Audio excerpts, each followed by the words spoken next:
Hello viewers, in this video I'll show you how to fix Messenger. You receive a message but your version of Messenger does not support it. Update Messenger. If you want to solve this problem, please follow the step. Step 1. Open your phone setting. Scroll down. Tap on apps. Tap on manage apps. Search Messenger application. Tap on Messenger application. Again tap on storage. Tap on clear data. Tap on clear cache data. Step 2. Open Play Store and update your Messenger application latest version. You make sure your Messenger application is updated.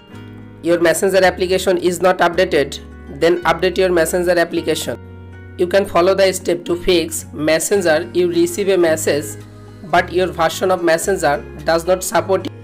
If this video helpful for you, please subscribe our channel and like this video.